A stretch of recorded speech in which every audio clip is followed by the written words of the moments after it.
శ్రీమాత్రే నమః. మంత్రమాతృక పుష్పమాలా స్తవం. ఈ స్తోత్రం జగద్గురు శ్రీ ఆదిశంకరాచార్యుల వారు శ్రీమాత చరణాల విందాలకు మానసికంగా సమర్పించిన షోడశోపచార పూజా విధానం. ఈ స్తోత్రం చదువుతూ దీని అర్థాన్ని మన మనసులో అమ్మవారికి మానసికంగా పూజ చేసుకునేటట్టుగా భావన పొందవచ్చు. ఈ అనుభూతి చాలా బాగుంటుంది. కల్లోళ్ళోల్లసితామృతాబ్దిలహరి మధ్యే విరాజన్మణి దీపే కల్పకవాటికా పరివృతే కాదంబవాట్యుజ్వలే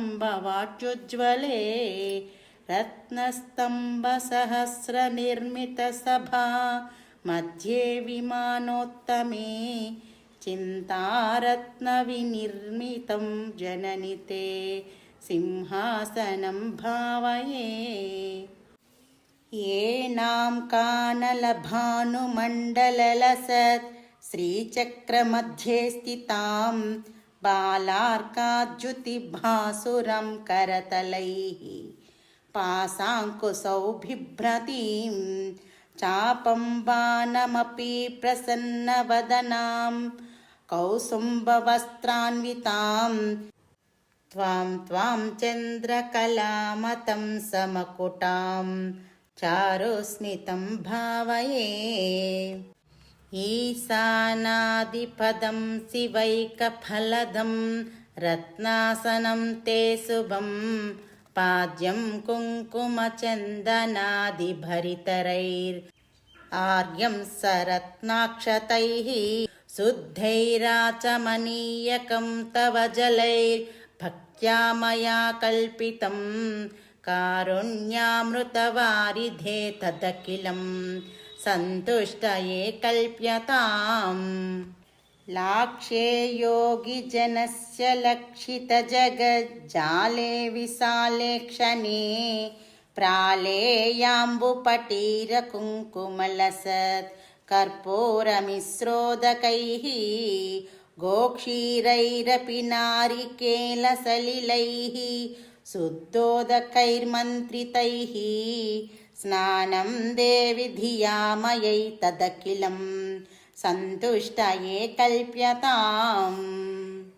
హీంకారాంకితమంత్రలక్షితతనో హేమాచలాత్ సంచితైః రత్నైరుజ్వలముత్తరీయసహితం కౌసుంభవర్ణాసుకం ముక్తాసంతతి యజ్ఞసూత్రమమలం సౌవర్ణతంతుద్భవం దత్తం దేవి ధియామయై తదఖిలం సంతుష్టయే కల్ప్యతాం.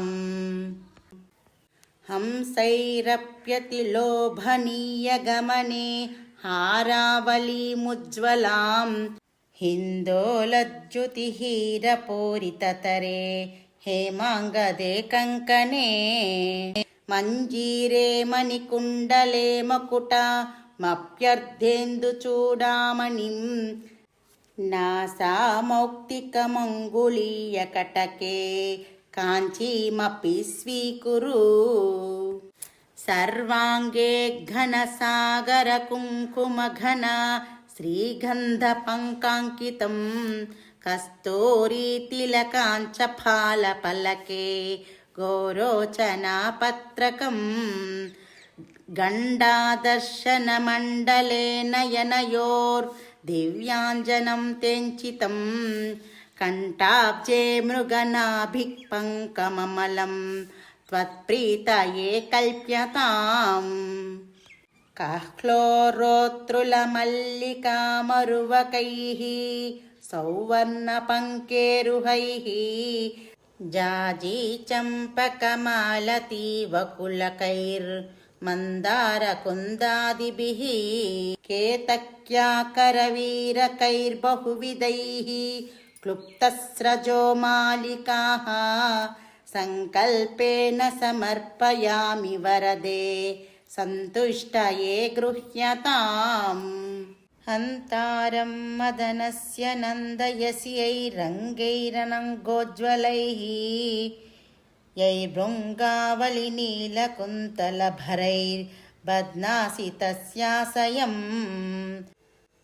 तानीमानि तवाम्ब कोमलतरुण्याम्बुदालीला गृहण्यामोदया दशाङ्गा गुग्गुलो घृतै धूपैरहं धूपये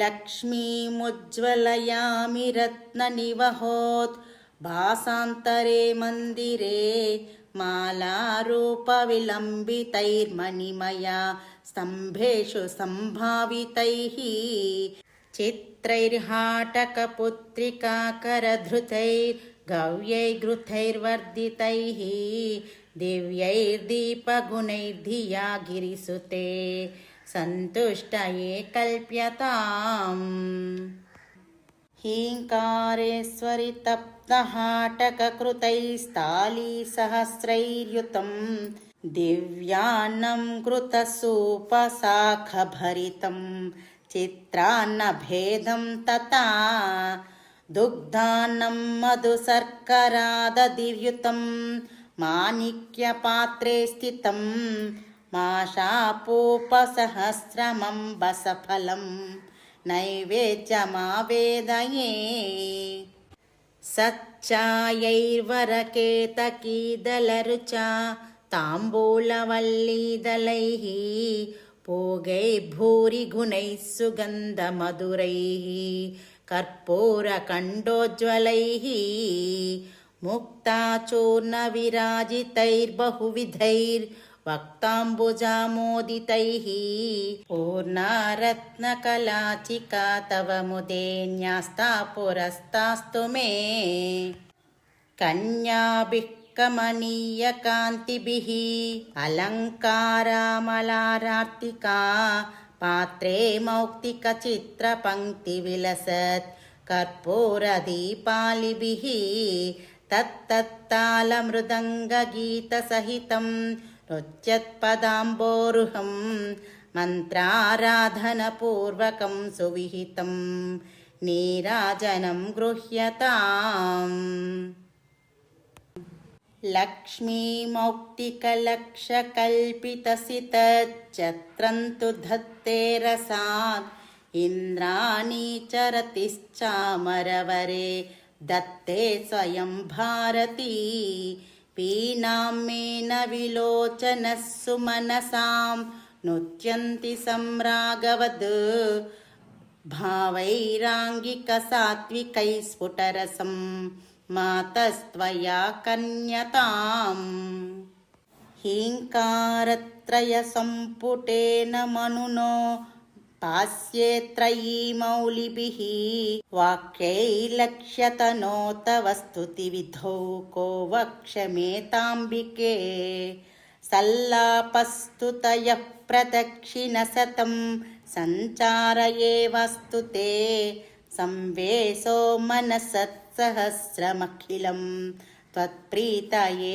कल्प्यताम् श्रीमन्त्राक्षरमालया गिरिसुतां यः पूजयच्चेतसा सन्ध्यासु प्रतिवासरं सुनियततो तस्यामलं स्याचिरात् चित्ताम्भोरुहमण्डपे गिरिसुता नुत्तं विदत्ते रसात् वाणीव्रक्तसरोरुहे जलधिजा केहे जगन्मङ्गला इति गिरिवरपुत्री पादराजीवभूषा भुवनममलायन्ती सूक्तिसौरभ्यसारैः शिवपदमकरन्दस्यान्दिनीयं निबद्धा मदयतु कलविभृङ्गात् मातृका पुष्पमाला इति श्रीमत्शङ्कराचार्यविरचितं श्रीमन्त्रमातृका पुष्पमालास्तवः सम्पूर्णमस्तु। सर्वं जगदाम्बार्पणमस्तु। श्रीमात्रे नमः।